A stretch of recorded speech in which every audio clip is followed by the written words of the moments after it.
Hello students, मैं अंकिता आपकी English educator स्वागत करती हूँ आपका मैग्नेट ब्रेन्स हिंदी पर, जहाँ आपको मिलता है high quality education with so many top courses. चाहे सीबीएसई बोर्ड हो या फिर यूपीएमपी बिहार बोर्ड हो, क्लास 7 से लेकर क्लास 12 तक आपको ये सभी कोर्सेज मिलते हैं एकदम फ्री ऑफ कॉस्ट। और स्टूडेंट्स, इसके अलावा अगर आपको ई बुक्स और ई नोट्स चाहिए तो उनके लिए लिंक्स आपको दिए गए हैं डिस्क्रिप्शन बॉक्स में, आप वहाँ जाके चेक कर सकते हैं। जैसे ही लिंक्स पर क्लिक करेंगे आपको ई बुक्स और ई नोट्स से रिलेटेड सारी इन्फॉर्मेशन ईजिली मिल जाएगी। इस इंपॉर्टेंट इन्फॉर्मेशन के बाद हम बढ़ते हैं हमारे आज के टॉपिक पर, जो कि है quick revision of the chapter the question of trust. तो आइए स्टूडेंट्स, जल्दी से इस रिवीजन को स्टार्ट करते हैं और सबसे पहले जानते हैं कि इसे लिखा किसने है।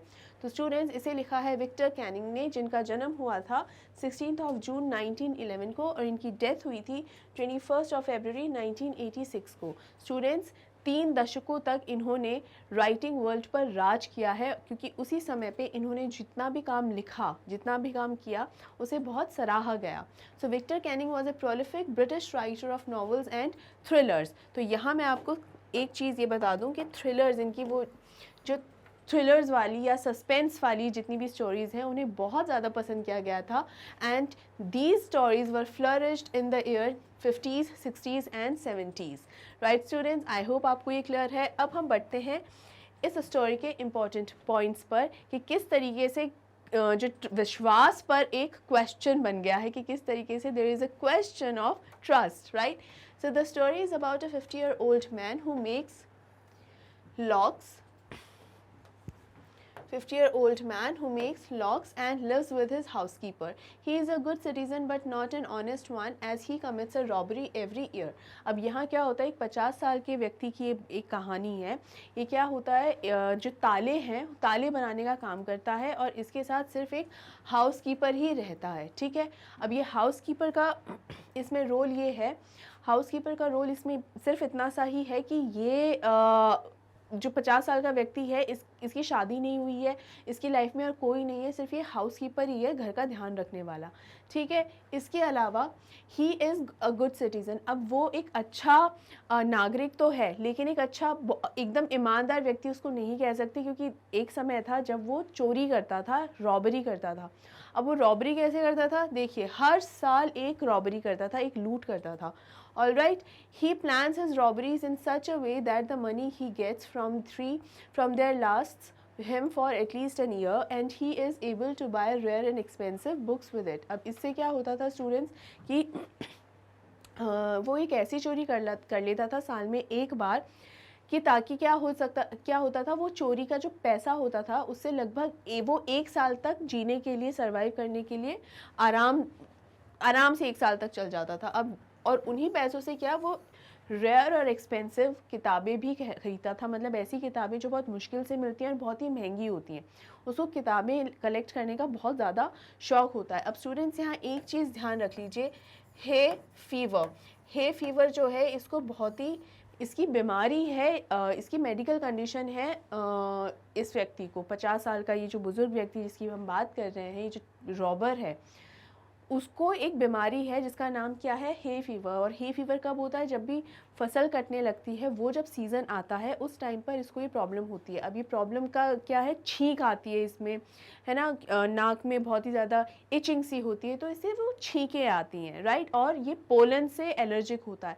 पोलन मतलब फूलों से एलर्जी होती है। तो जब जहाँ पर भी फूल रखे होते हैं आसपास भी, तो उसे छींक पर छींक आना शुरू हो जाता है। अब आगे क्या होता है, he buys these books because he is really fond of collecting rare and expensive books. He plans to commit a robbery at a grange named Shotover Grange. He takes all the information about the house, like where the family had gone, how many servants were there in the house, what was the name of the dog, the wiring in the house, the safe in the house, and even information like how much worth of jewels were there in the safe. अब यहाँ ये क्या करता है कि क्योंकि इसको ये किताबें ख़रीदने का बहुत शौक़ था, इसको बहुत ज़्यादा चाव था कि बहुत ही रेयर और एक्सपेंसिव किताबें वो कलेक्ट करे, उसे बहुत शौक़ था इस चीज़ का। इसीलिए वो क्या करता था, उसने एक ग्रैंज पे रॉबरी करने का प्लान बनाया। क्या नाम है इसका पूरा, शॉर्टओवर ग्रैंज।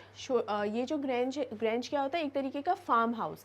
अब यहाँ पर फार्म हाउस या इस ग्रैंज के ऊपर चोरी करने से पहले उसकी पूरी प्लानिंग करी, सारी इन्फॉर्मेशन जो है ग्रैंज से रिलेटेड, वो उसने सारी इन्फॉर्मेशन पहले कलेक्ट करी। क्या क्या इन्फॉर्मेशन, कि इस ग्रैंज में रहते कौन कौन है, वो लोग अभी इस वक्त कहाँ पर हैं, कितने नौकर हैं, नौकर के बाहर जाने का टाइम क्या है, वहाँ एक कुत्ता भी है, उस कुत्ते का नाम तक उसने पता किया था। इसके अलावा जो वायरिंग है कहाँ कहाँ जा रही है हाउस में, जैसे कैमरास की या अलार्म की जो वायरिंग है कि कोई चोर आ जाए तो अलार्म बज जाए, वो सारी वायरिंग भी पता कर ली ताकि उसको वो डिस्कनेक्ट कर सके।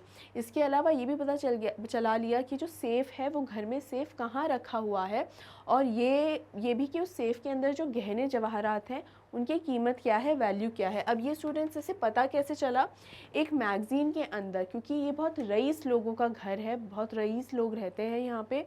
तो यहाँ पर उसका ये जो घर का जो पूरा नक्शा है, जो डिज़ाइन है, जो डेकोर है, यानी जिस तरीके से सजाया गया है, उस हर चीज़ की तस्वीर जो है मैगज़ीन में छपी थी। तो मैगज़ीन का जो कवर पेज है, नॉट कवर पेज, मैगज़ीन में जो डिटेल्स हैं वो सब आई थी इस घर से रिलेटेड। तो इसे सारा कुछ पता चल गया, और यहाँ ये मजाक भी उड़ाता है कि किस तरीके से जो है लोग जो है अपने दौलत शोहरत का दिखावा करना पसंद करते हैं, राइट। अब the real twist in the story comes when he reaches the grange to commit a robbery and a woman claiming to be the owner's wife enters. अब यहाँ जैसे ही वो चोरी करने के लिए पहुँचता है और जिस तरीके से जैसे ही काम करना शुरू करता है, वहाँ पे कुछ फूल रखे होते हैं, वो छींकने लग जाता है क्योंकि उसे एलर्जी होती है, ठीक है। तो जैसे ही छींकने लग जाता है, उसकी छींक सुन के एक लेडी वहाँ पर आ जाती है जो क्या कहती है कि वो ओनर की वाइफ है, शी इज़ ओनर्स, मतलब वो इस घर की मालकिन है, और कहती है कि मैं घर में मालकिन हूँ और तुम जो हो तुम चोरी करने आए हो यहाँ पे। She gives him an option that she will forget that she had seen him if he opens the safe for her, as she has forgotten the code of the safe and has go to a party। अब वो क्या कहती है कि मैं भूल जाऊंगी कि तुम यहाँ चोरी करने के इरादे से आए हो, लेकिन एक शर्त है। शर्त ये है कि क्या है, मुझे आज रात एक पार्टी में जाना है और मुझे जो है ज्वेलरी पहननी है, और मेरी पूरी ज्वेलरी इसी सेफ़ में है, और इस सेफ़ में का या ये तिजोरी में है, तो इस तिजोरी का जो कोड है ना वो मैं भूल गई हूँ, जो पास कोड है जिसकी वजह से ये तिजोरी खुलेगी, वो पास कोड मैं भूल गई हूँ। तो अगर तुम इस तिजोरी को खोल दो तो मैं भूल जाऊँगी कि तुम जो है यहाँ चोरी करने कभी आए भी थे क्या। He does not realize that he is opening the safe for another thief. अब ये जो औरत है जो अपने आप को कह रही है कि मैं इस घर की मालकिन हूँ, वो एक्चुअल में खुद भी चोरी करने के इरादे से ही वहाँ आई थी। और यहाँ पर इसने ये जो पहला चोर है उसने अपने आप को बचाने के लिए क्या किया, उसने यही सोचा कि मालकिन है, ठीक है भूल जाएगी, मैं भी बच जाऊंगा, तो उसने उसके लिए वो तिजोरी खोल दी। That she is not the actual owner of the house. He leaves happily thinking that he is safe, but doesn't realize the fact that he had opened the safe for someone else, that too without wearing his gloves। अब क्या पहले इसने gloves पहने हुए थे, दस्ताने, कि ताकि उसके जो उंगलियों के निशान है कहीं पर भी आ ना जाए, लेकिन चूंकि यहाँ पर ये इस घर की मालकिन को ये मनाने की कोशिश कर रहा था कि मैं चुपचाप से यहाँ पर चला जाऊँगा, मैं कुछ नहीं करूँगा, मुझे जाने दो, तो उसको समझाने बुझाने के चक्कर में उसने अपने दस्ताने निकाल के रख दिए थे। अब जब ये ऑप्शन उसे मिला कि मैं ये तिजोरी खोल देता हूँ और इसके बदले मुझे ये मालकिन यहाँ से जाने देगी, तो उसने बिना दस्ताने पहने ही वो तिजोरी वहाँ खोल दी, और तिजोरी पर उसकी हाथों की उंगलियों के निशान आ गए। अब यहाँ इसको ये तो एहसास था नहीं कि ये जो तिजोरी खोल रहा है वो दूसरे चोरनी के लिए ही खोल रहा है। वो तो बहुत खुशी खुशी वो अपना काम करके और वहाँ से चला गया, और उसने सोचा कि चलो थैंक गॉड मैं बच गया। अब हुआ क्या, 3 days later, a police officer comes and arrests him, saying that his fingerprints had been found at the Shotover Grange। अब यहाँ पर उसने पहले वादा ये किया था कि अगर तुम मुझे जाने दोगी ना, मैं कभी दोबारा चोरी नहीं करूँगा। लेकिन अब 2 दिन हो गए थे, उसने कोई चोरी का प्लान नहीं बनाया। लेकिन तीसरे दिन उसने फिर ये सोचा कि नहीं भाई, चोरी तो करनी पड़ेगी, वरना वो जो बुक है ना वो मैं कैसे खरीदूँगा। वो जो एक्सपेंसिव बुक, जो नई बुक एक आ रही है जो बहुत ही रेयर है, बहुत मुश्किल से मिलती है, मैं कैसे खरीदूंगा। तो फिर से उसने तीसरे दिन प्लान करने की कोशिश करी, लेकिन हुआ क्या, इससे पहले कि वो चोरी करने का प्लान आगे बना पाता, उसके प्लान पे पानी फिर गया। कैसे, क्योंकि वहाँ कौन आ गया, पुलिस वाला आ गया उसे गिरफ्तार करने के लिए, क्योंकि पुलिस वाले के पास सारे सबूत भी थे। हालांकि इस चोर ने अपनी सारी बात बताई भी कि एग्जैक्टली हुआ क्या था, लेकिन उसकी बात पे किसी ने विश्वास नहीं किया, क्योंकि जो एक्चुअल में जो मालकिन थी वो एक 60 ईयर ओल्ड महिला थी, यानी एक बुज़ुर्ग महिला थी, और जिस लड़की से ये चोर मिला था वो एक यंग गर्ल थी जो कि बहुत ही खूबसूरत भी थी। तो तब इसको ये एहसास हुआ, तब ये सस्पेंस यहाँ खुला इस चोर के लिए कि वो जो लड़की थी वो एक्चुअल में मालकिन नहीं थी, वो खुद भी एक चोरनी है, राइट, और उसको बेवकूफ़ बना दिया गया है। He then realizes that he had been fooled by a lady, उसे बेवकूफ़ बना दिया गया है, who was herself a thief and from the same background as his। यानी चोर ने ही चोर के घर चोरी कर ली, ये इस तरीके का काम हो गया इसके साथ। Now he is sent to the jail and becomes an assistant librarian. अब इसको जेल में सज़ा हो गई, जेल में चला गया ये, और वहाँ पे जाके क्या जो प्रिजनर्स होते हैं, जो जेल में जो कैदी होते हैं, उन्हें भी क्या काम दिया जाता है ताकि उनकी जो लाइफ है वो सुधरे।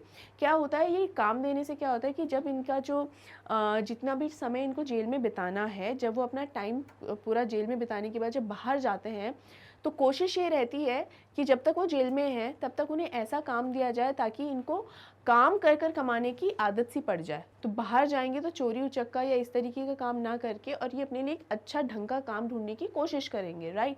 तो इसीलिए इसे काम दिया जाता है। इसे क्या काम मिला, असिस्टेंट लाइब्रेरियन का, क्योंकि किताबों का तो शौक था ही इसे, तो असिस्टेंट लाइब्रेरियन ही बन गया। He feels angry whenever someone talks about honour among thieves as he had been cheated by one from his own community. अब यहाँ कम्युनिटी का क्या मतलब होता है, समुदाय, लेकिन यहाँ मैं इसको बोलूँगी बिरादरी। क्यों, क्योंकि यहाँ पर जो चोर ने चोर को ही लूट लिया, तो बेसिकली यहाँ पर इसका कहने का यही मतलब है कि माना जाता है कि चोर चोर भाई भाई ही होते हैं और एक दूसरे पर विश्वास कर सकते हैं, लेकिन ऐसा कुछ भी नहीं है, क्योंकि मुझे तो मेरे ही बिरादरी के एक व्यक्ति ने, मेरे चोर मतलब मेरे ही एक आदमी ने मुझे लूट लिया। और इसीलिए कहते हैं कि क्या ट्रस्ट किया जा सकता है, कि ट्रस्ट करना या भरोसा करना भी एक प्रश्न चिन्ह है, यानी आंख मूंद के भरोसा नहीं करना चाहिए। स्टूडेंट्स, यहाँ पर हमारा इस चैप्टर का ये क्विक रिवीजन क्विकली से हमने ख़त्म कर लिया है। होपफुली आपको ये पसंद आया होगा, तो इसे लाइक ज़रूर कीजिए, ज़्यादा से ज़्यादा शेयर कीजिए, एंड मेक श्योर कि अगर अभी तक आपने मैग्नेट ब्रेन्स हिंदी को सब्सक्राइब नहीं किया है तो जल्द से जल्द इसे सब्सक्राइब ज़रूर से ज़रूर कीजिए, क्योंकि यहाँ आपको मिल रहे हैं ये सारे के सारे टॉप कोर्सेज़ क्लास 7 से क्लास 12 तक के लिए एकदम फ्री ऑफ कॉस्ट। और स्टूडेंट्स, अगर आपको ई बुक्स या ई नोट्स चाहिए तो उनके लिंक्स भी आपको दिए गए हैं डिस्क्रिप्शन बॉक्स में।